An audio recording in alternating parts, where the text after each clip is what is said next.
This is my video response to attention fat fighters. It's going to be hard for me to do this video without, I don't want to mention people's names and whatnot. First of all, I'm overweight. So you could assume that I may feel some kind of way about it right there because I'm also a martial artist. But other people have told me that I'm not overweight enough where I can, you know, defend the fat faith if there is such a thing.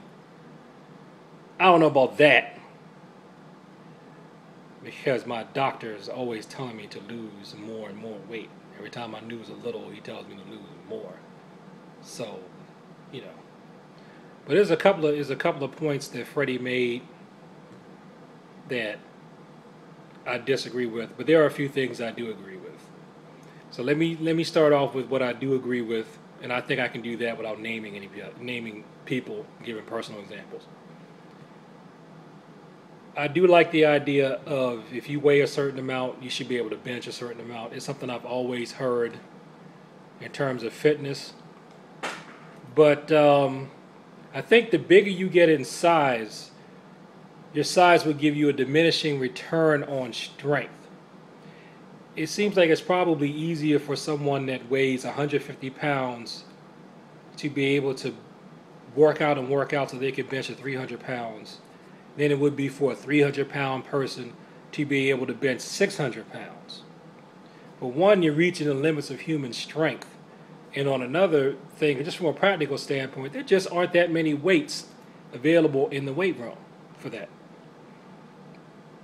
So that's going to be a problem right there. Another thing, in general, I think the whole thing about what Freddie's alluding to is relative strength. Your strength in relation to how much you weigh. I think a lot of Americans, period, probably have a problem with that. And then a lot of people just aren't that strong. And they really need to work on it. And I don't think that a lot of them realize how much of an issue it is until they have a major health problem. You know, let's say I think the average person, in terms of not if you do a whole mathematical average, but if you just look at what value turns up a lot, if I remember correctly, I don't think that most people can bench press, especially most males who are not professional athletes, can bench press more than 160 pounds. I have to check my facts on that. Now, another thing that was brought up in the video about marathons. I do think if you're bigger, because I know because I'm bigger, it really helps to do cardio. If you can do cardio, that is a great thing. The more I do cardio, it just makes my martial arts stuff easier. But the problem with anybody who spends a lot of time doing cardio is when you're spending cardio time, you're taking away from technique. So it's going to be a trade-off. You're going to be trading cardio time for technique. And people have told me that too. They told me that back in the day when I was studying Tang Sudo. And I had started losing. Saying, well, you know, just keep in mind that if you're working on weight loss, you're going to be sacrificing technique. And I thought about it, but I came to the conclusion that I still need to work on fitness. Even if I'm not as fit as I want to, I'm still not where I want to be. I'm better than I was, but I'm still not where I want to be. Because how can you fight if you're too sick? You know what I mean? How can you defend yourself or someone else if you're too sick to move? Now to fight, you really do not have to be in that great a shape. You really don't have to be in that great a shape to fight people. If you did, there would be no elderly people who could ever defend themselves. You have to just be fit enough to move. But at the same time, if you have a heart attack, let's say you fight all 5 muggers, and then you have a heart attack. What good is that? What good is that? You're dead. So your health has to be part of your training. You know, let's face it, a lot of people are not going to, no matter how hard they work out, there's some of us that are never going to even look like we work out, let alone they're going to be people, you know, they're never going to get that beach body. But it doesn't mean that you can't work on that ticker and keep that as fit as you can be. Okay? Now, on the point of just go out and run a marathon, everybody can't run a marathon. Especially those of us who are over 40, and I'm one of those.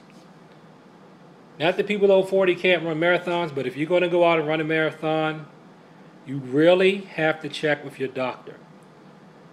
There's some generic advice that says, please consult your physician before beginning this or any other exercise program. That is really true. Please see your physician.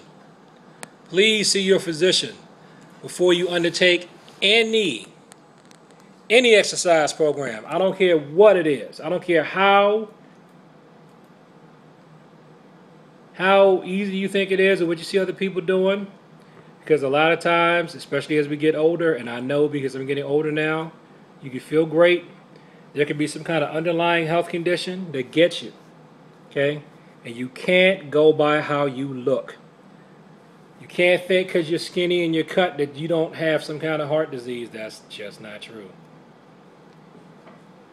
You can't even go by if you've been active all this time that you may not necessarily have a disease. You've got to go by what your doctor says. So please make sure you see your doctor before you jump on board or try to do any type of exercise regimen. And even if you are active, go to your doctor. Okay. Now, one thing that was interesting is there was a doctor that commented on Fat Fighters #2.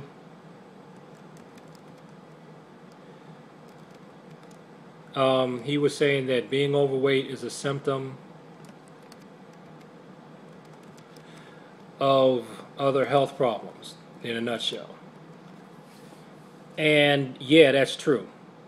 I know. And, you know, I don't want to bore everybody with all my health concerns that I've had that don't come from obesity, but obesity is a symptom of it. You know, I'm very fortunate and I'm very blessed that they caught my condition in time, and I'm doing great, wonderful, awesome. But I have to exercise and I have to watch my, you know, what I eat and take medication. And if I do that, I have a regular lifespan projection. I'm really very fortunate in that regard. Anyway, so there are going to be people because of that and genetics. I know I got genetics. I'm just going to stop there. I'm just going to say, yes, I have genetics also. Okay. That no matter how hard they work out, they're not going to lose as much weight. Or what I should say is, because even when I was at my slimmest, it takes more work for some people to lose weight than others. But you know what? I don't bemoan or boo-hoo that, because everybody has their strengths and weaknesses. Some of us are smarter than others. Some of us are taller than others. Some of us are shorter than others. Some of us make more money than others. Some of us are more patient. Some of us are better communicators. And some of us, it's easy to lose weight. And some of us, it's hard to lose weight. Okay? And I do know that based on certain genetic factors and based on your biological makeup, it will be easier for some of us to be slim than others. It's like it's easier for some of us to acquire muscle than others. You got to play the hand that you're dealt and maximize what you're dealt. That's just life. That's just the way it is. I'm starting to run out of time. Part 2 coming up very shortly.